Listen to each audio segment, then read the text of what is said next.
And I'm live. I thought I'd come from my outside office today. I don't know how the sound is. I hope it's all right. But, what can I say if it's not? Anyway, welcome to the Writer's Life, place where you get the sight, sound, smell, taste of one particular writer's life, and where you get the truth about the writer's life. And so subscribe if you can. Punch the like button and tap the bell for notifications so that you don't miss out on one exciting video. Hope you can hear me. Anybody on? No, not yet. Nobody knows I'm doing these videos. Anyway, look at the new remains. Looks good, doesn't it?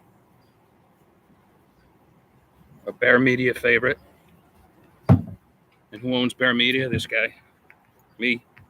It means I own my own intellectual property again after several publishers owned it. Thank you to the publisher who gave it back to me. Very nice of them. That doesn't happen often these days. And this one has sold probably close to 200,000 copies between all the publishers who've had it. So it's done really well. And I hope it continues to. That's what I want, not what I'm here to talk about.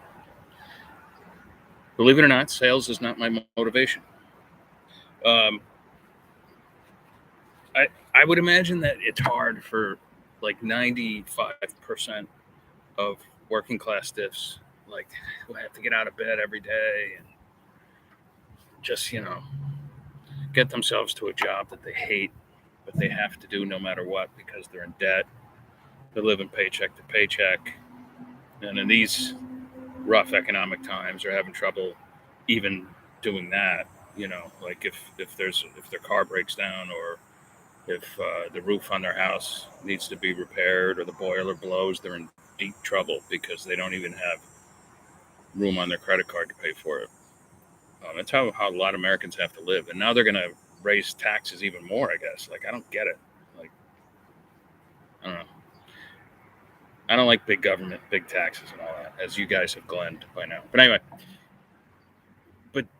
even when you love your job like I do, like, how do you stay motivated after you've like spent an exhausting month like writing a full novel or 2 or 3 back-to-back novellas and whatever? How do you continue to do that every day without fail? And I'll be honest, when I wake up in the morning, there is a kind of dread that fills me, and it's like, how do I describe it? It's not like the kind of dread where you know you're going to have to show up at work and you're going to hate it all day, and you hate your life, you hate your wife or husband, the kids are on drugs, and it's just like you look in the mirror and you're losing your hair and you're getting fat, and you're like, where did my life go wrong?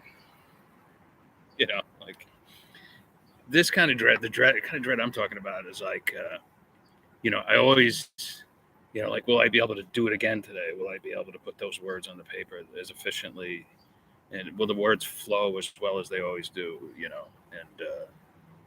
And usually I'll start around 7:30, and like as soon as I'm into it, as soon as I've written the first page, like that dread goes away, and I know that my brain is still functioning, my body's still functioning, and my imagination is still functioning, and then from then on, and it's just pure fun, and I just enjoy myself all day, making shit up.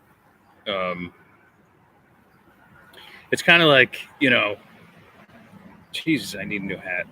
It's kind of like when I was in bands, like you'd always be nervous before a show. You'd have that like little dread, like that dreadful feeling of like, do I remember this song? Am I going to get the beats right on this? Am I going to do this right? Am I, like, are we all going to be in sync? Because no one wants to get yelled at by other band members. Certainly it's got to be that way for like Broadway actors. Like, am I going to forget my lines? Like, I could never do that in a million years. Imagine getting up in front of like 1,000 people. I don't know, what's a Broadway theater like? I've only been to 1 or 2 shows. 1,000, 1,500, 2,000, 3,000 people. And like you get out there and you're like, what's my first line? Yeah, you'd be like, oh my God, those people are brave. Anyway, that's all.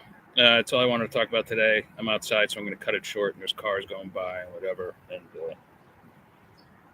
a good friend's coming into town tonight, so I'll probably be cutting out early.